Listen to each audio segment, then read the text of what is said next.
Check, check. Mic test. Hari-hari, pista, pista. Check.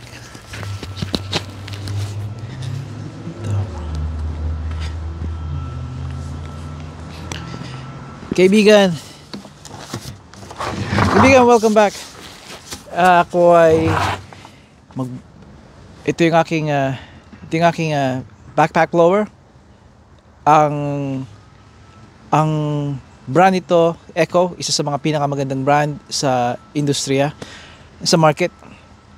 Kung kukuha kayo ng backpack blower, maraming mga uri sila. Siguraduhin nyo na tama ang inyong kung saan nyo gagamitin. Kasi kung meron kayong maliit na bakuran, katulad ito, itong harapan lang at maliit na mga tagiliran, ay maaaring hindi nyo kailangan ng ganito kalaking blower. Kinuha ko ito dahil gamit ko ito sa mga malalaking mga properties. Kaya nito kahit yung malalaking parking lot. Kaya mabuti ito. Pero sa inyo, mga homeowners, minsan yung handheld lang, okay na. Yung di baterya, yung power, yung battery powered ay sapat na. Pero yung iba gusto nila may backpack blower kasi a lot of gas power. Kasi yung iba ay talagang malakas ito eh. Kaya madali nyo malaman to kung pupunta kayo sa dealer. Iwasan nyo pupunta sa Home Depot or sa mga Ronas, mga big box stores. Pupunta kayo sa mismong dealer, pumili kayo kung anong gusto nyo brand. Sa ngayon, pinakang malaking brand kayo na yung either Echo or Stihl. Stihl has been in the business for a long time at maraming mga tradesman, mga kontratista yung nanggamit. Echo hindi rin pahuhuli. They're like pantay sila. Mas marami ang may gusto ng Stihl kasi sila yung nauna sa industriya, I believe. Pero hindi pa huli ang Echo, and I'm an Echo guy, kaya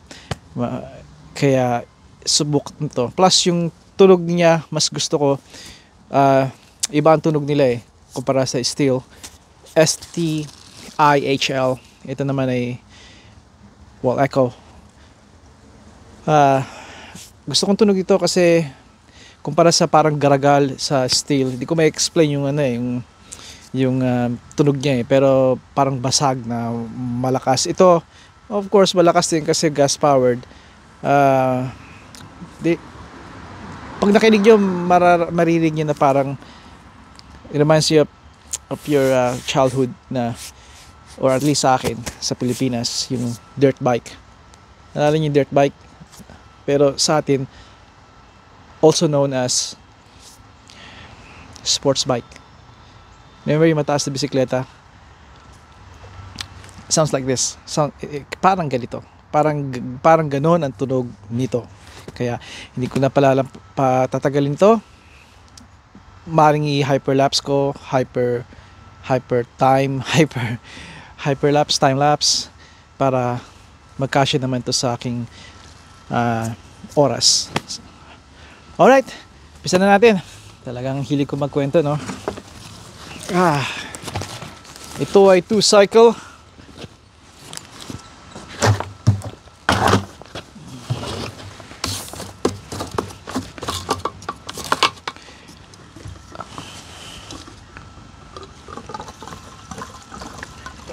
Halo ang oil, 2-cycle oil at gasolina.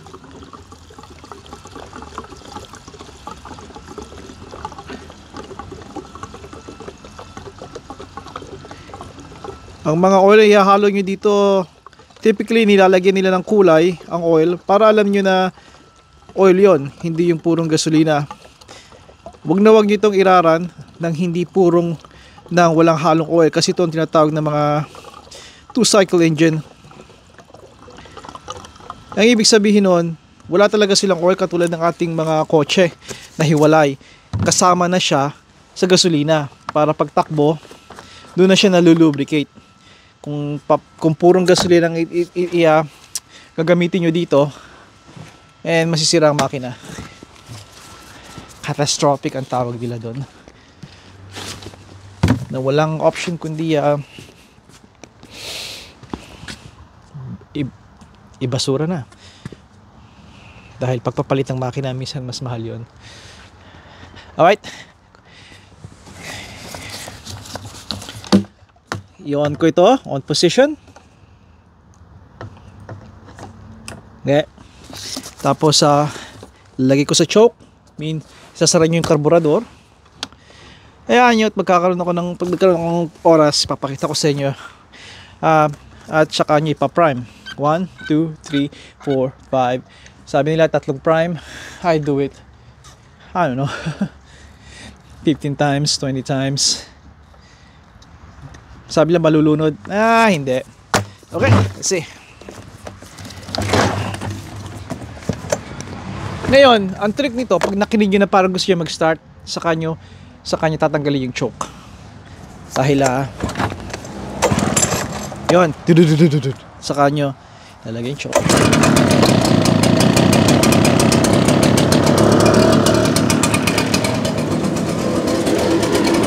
Napakalakas niya.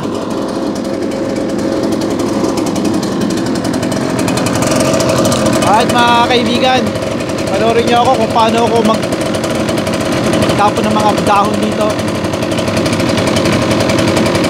Hindi magiging perfecto ang paggawa ko dahil more like demonstration sa inyo.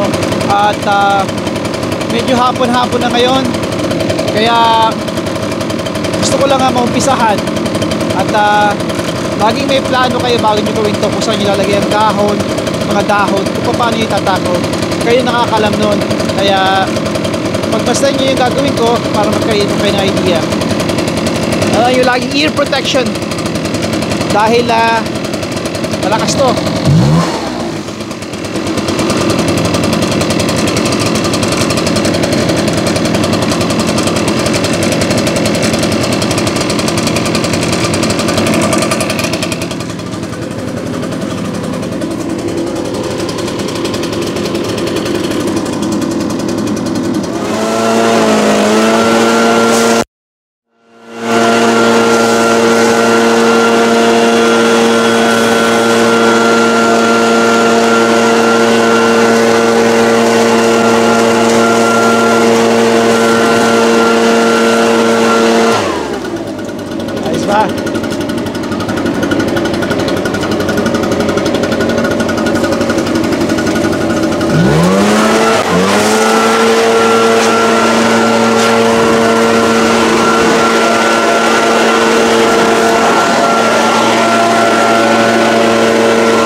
Sentro ba?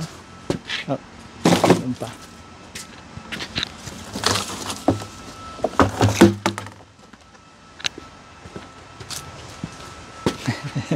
Ano bang klaseng pag-i-edit ito?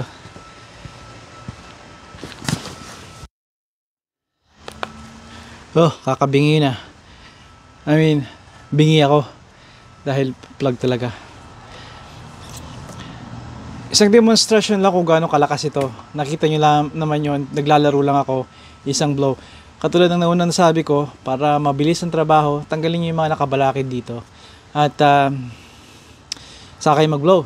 Kung hindi, pwede naman yun, na huwag nyo tanggalin. Pero mangyayari yan, pipick upin nyo ang mga ilan. Tulad ng kung ano mga nalilipad. Yung sa mga ibang just be careful lang kasi yung iba may pangapaso o tasa. Yun lang ang titingnan ninyo na baka malipad at mabasag. At syempre pinakamaganda nga ay i-clear nyo muna. Mangyayari nito, tatanggalin ko itong mga gamit dito, tapos saka ko i-blow ng maayos at mabilis na siya. Gusto ko lang ipakita sa inyo na kung gaano napakalakas nito makina na to, itong leaf blower na to. At ang kanyang model ay 770 Echo 770-T. T stands for throttle kasi ang gamit ko yung silinyador ay ito, hawak ko, throttle. Kasi meron namang 770-H, ang throttle niya naka-attach sa hips. So instead na ito, tanggalin ito, isang malaking tube lang, winawagayway nyo, at dito sa side niya, nandun ang throttle. Hindi ko gusto yon kasi mangyayari nun, hawak mo dito yung throttle, tapos yung tube ganyan, or nandito yung throttle, hawak mo yung tube. Hindi siya isang unit na andun yung tube at andun yung nozzle at andun yung throttle, di ba? Parang joystick. So kaya ito ang gusto ko, walang pagkakaiba sa presyo sa natatandaan ko. Hindi ko na malaman kung gaano to katagal. So maybe 7 years ago, maybe older. Mahina ang memory ko, pero that time nakuha ko to for a little over $700, no more than $800. Yun ang aking best na collection ko sa nung nakuha ko ito. Sa dealership ko to kinuha, sa Echo dealer. Kaya kung interesado kayo, check nyo, just type nearest Echo dealer, or kung gusto nyo yung steel, marami dyan, or may mga iba pang mga Redmax, marami pa mga commercial. Ito ay rated as commercial, pero that doesn't mean hindi mga homeowner na katulad nyo, or even simple, you don't have to be a homeowner para makakuha nito. You simply just like this brand dahil ito'y pang matagalan at it can handle a lot of hours, meaning pag natapos na kayo sa job, pwede sa susunod na job, pwede, yun kasi mga trabaho ng mga kontratista. Minsan naglilinis kami ng isang dosena o mahigit, even depende sa laki ng property, hanggat may araw, even gabi, umpisa ng alaw kang mag-ingay, which is about 7 in the morning, or sa iba 8 in the morning ng umaga nga hanggang gabi, minsan hanggang alas 9 ng gabi kung kaya pa ng ilaw. Pero magdamagan, kayang-kaya nito, yun ang sinasabi ko. At yun lang, at kailangan ko tapusin na to dahil sadyang napakahaba nito, I bet. Kaya mukhang lumampas uli ako sa 15 minutes kung limitado. Kasi kung ano yung may edit ko. Kaibigan,